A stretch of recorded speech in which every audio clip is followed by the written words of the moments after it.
Often 7 days a week. Often travelling interstate, away from my family. I do it because I want to help. Help not only my family, but also my community. Why? I believe in a great place to raise children. Health benefits. Free education. Endless professional opportunities. And freedom of speech. I believe in Australia being the greatest nation on earth. I plan to keep it that way, and I hope you do too. I am Carolyn. I am Richard. I am Daniel. I am a politician. Our politicians believe in Australia. Shouldn't Australia believe in our politicians? Job.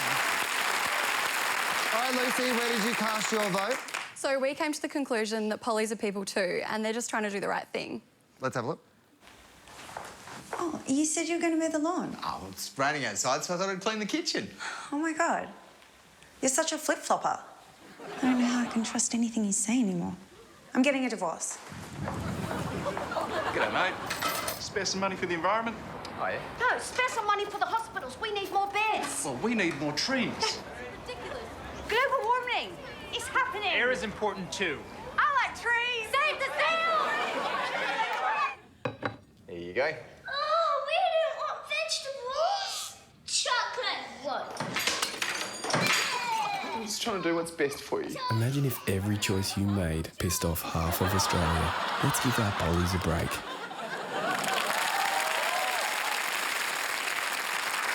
Russell Howcroft, which did you prefer? Well, I really liked Harry, number one, because I think that might actually restore people's faith in politicians. Well done. Claire?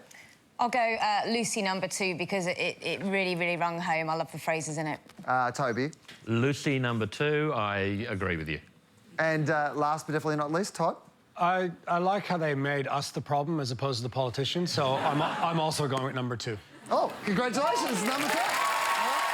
You both did a great job, but congratulations. That's how our panel saw it, and of course, if you disagree, tell us on Facebook or Twitter, or just cut out the middleman and tweet at Q&A.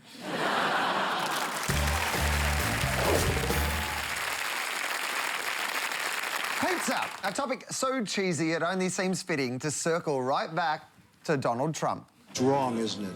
But it feels so right. Then it's a deal? Yes, we eat our pizza the wrong way. Crust first. You'll want to eat it the wrong way. Crust first. May I have the last slice? Actually, you're only entitled to half. 20 years later, much like Trump, crusts have only gotten cheesier, thicker, and even more stuffed. What do you get when a Pizza Hut pizza hooks up with a golden 4 and 20 pie? Australia's favourite love child, the 4 and 20 stuffed crust.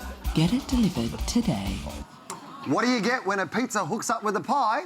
Lock in diarrhea, Eddie.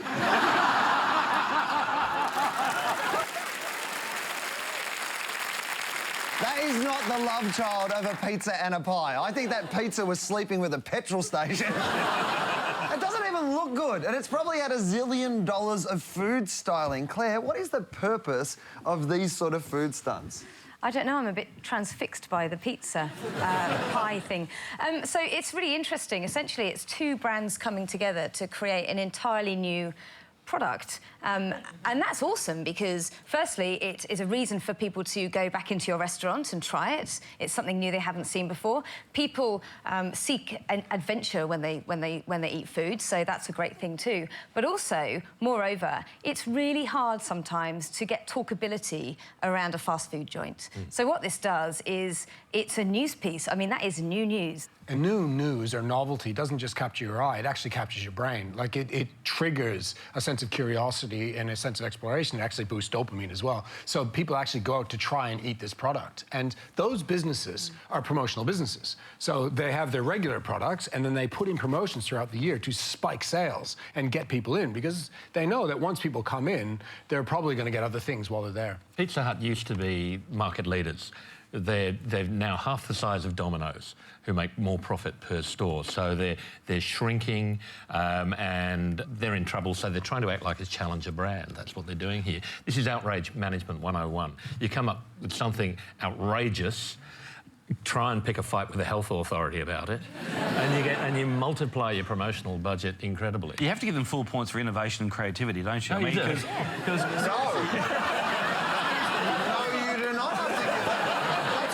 in the ad. Do you want to see what it looked like in real life? People posted photos to the internet. Here's one. Look at this.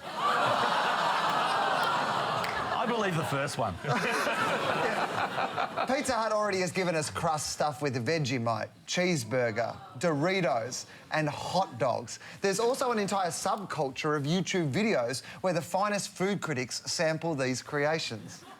Yep. Just as I thought. It tastes like I'm a complete fucking idiot.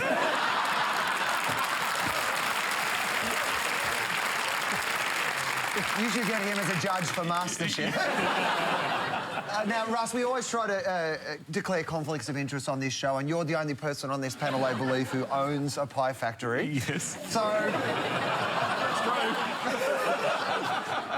Who are these products aimed at? In society now, there's so many rules, there's so many regulations, there's so many people saying no. And I think that what this is actually, it's almost freedom food. It's almost food, it's almost food for libertarians, you know? Because it's like, just get out of my face and let me eat what I want to eat, you know? Just let me eat this and die in peace. Exactly. And I think that's a really powerful proposition. So sure, it's comedy food and it's stunt food, but in the end, I think the underlying strength of these things is that it is a finger up to all of you people saying no. Yeah, I think. Yeah. Can't wait to see that in the promo.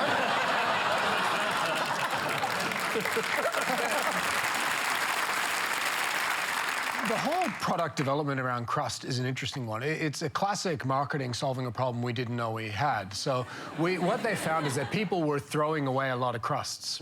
So then they thought, maybe we should leverage that opportunity. And they started putting things in the crust. And they put on hundreds of millions of dollars because of that one innovation. It looks stupid, but it's very, very clever from a business point of view. Yeah. Well, how much are these products for breakfast radio? Every time one of these things comes out, all you hear is people, you know, the next morning using it as content on air. How much of this is just to get press around it? It's an amazing news story if you're a brand like Pizza Hut. I mean, to look at, it's absolutely fascinating. It's like looking at someone that's had a lot of plastic surgery. You know it's rude to look, but you can't look away. You're kind of like...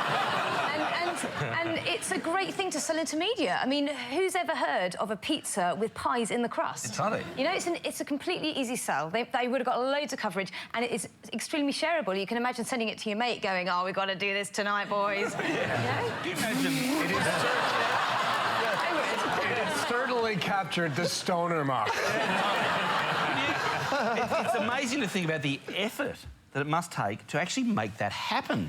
Yeah, to get the Pizza Hut people, get the 4 and 20 people to design this thing. I mean, the amount of man-hours that's gone into developing that bit of stoner food is pretty incredible. It is. Haven't they just said, put the pizza in the middle, plonk the pies on the outside? No. Meeting over, guys. If you read the fine print on these ads, there's a warning. No, it's not heart failure and imminent death, but limited time only. They last 6 to 8 weeks, then they drift off the menus and into retirement. Todd, if they were so good, why wouldn't you keep them on the menu all year round? I think there's two things going on there. The first one is they're promotional products, so they're very expensive to make versus the regular products. Often because they're co-branded, so there's licensing deals, there's lots of stuff. They're expensive products, so they don't keep them for very long. But the other thing is limited offers. We know that when it says limited, it immediately sparks scarcity, and scarcity immediately sparks us to take action now. And they're promotional products designed to spike sales. These things are built for advertising. Yeah. That's their whole point. These are for coverage, not consumption. KFC memorably brought us the Double Down, made with fillets instead of buns. But in the Philippines, they go even further. They have the Double Down Dog. Worst yoga position ever. As well as the Chizza, an unholy combination of chicken and pizza. From outer space, nakita ko sabay kinagat fresh toppings sa chicken fillet.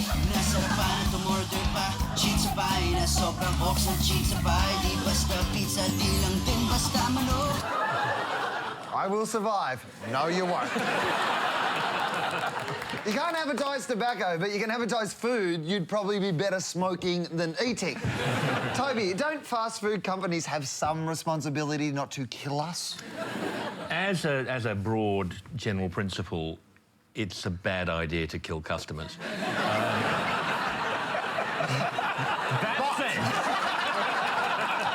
That said, when you've got a low-value, mass-market product like a fast food, frankly, if you lose a few hundred customers, it won't show on your profit. It is fascinating, though, isn't it, now, in our society, in our wealthy society, it is fascinating that food has become a bad thing, or the notion that food companies are potentially the enemy. That is sort of really weird. But what the science does show is that we have a cognitive bias when it comes to restraint, and that we will pretty much eat to finish as opposed to eat to full. It's actually a terrible habit we give our children. And the danger with this is that cognitive bias, that restraint, lack of restraint, if you chow down one of those pie things for yourself, you may never be getting up. So that's the danger. The frankenfood trend is fully global, and it'll surprise absolutely none of us to know the Americans view it as their own. What's more American than a cheeseburger? This cheeseburger, loaded with a hot dog and potato chips, in the hands of all-American model Samantha Hoops, in a hot tub, in a pickup truck, driven by an American bull rider, on an aircraft carrier, under the gaze of Lady Liberty, as she admires the most American thick burger, with a split hot dog and kettle-cooked potato chips on a fresh-baked bun.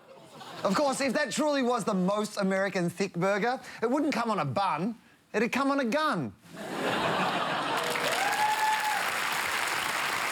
That's just about all for tonight. Please thank our panel, Russell, Claire, Toby and Todd.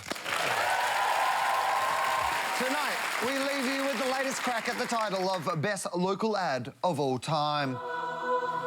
The winner takes home this highly prized golden branding iron. The G is backwards on purpose. Some like their pies stuffed in pizza. Others like them from factories owned by one of our panellists. But personally, I like to eat pies while I'm hiking, served piping hot from the bushes by the baker in this next ad from Western Victoria. We will see you next week.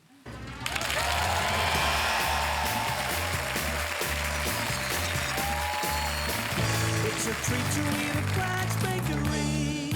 You know you shouldn't see the Grampians without a wax.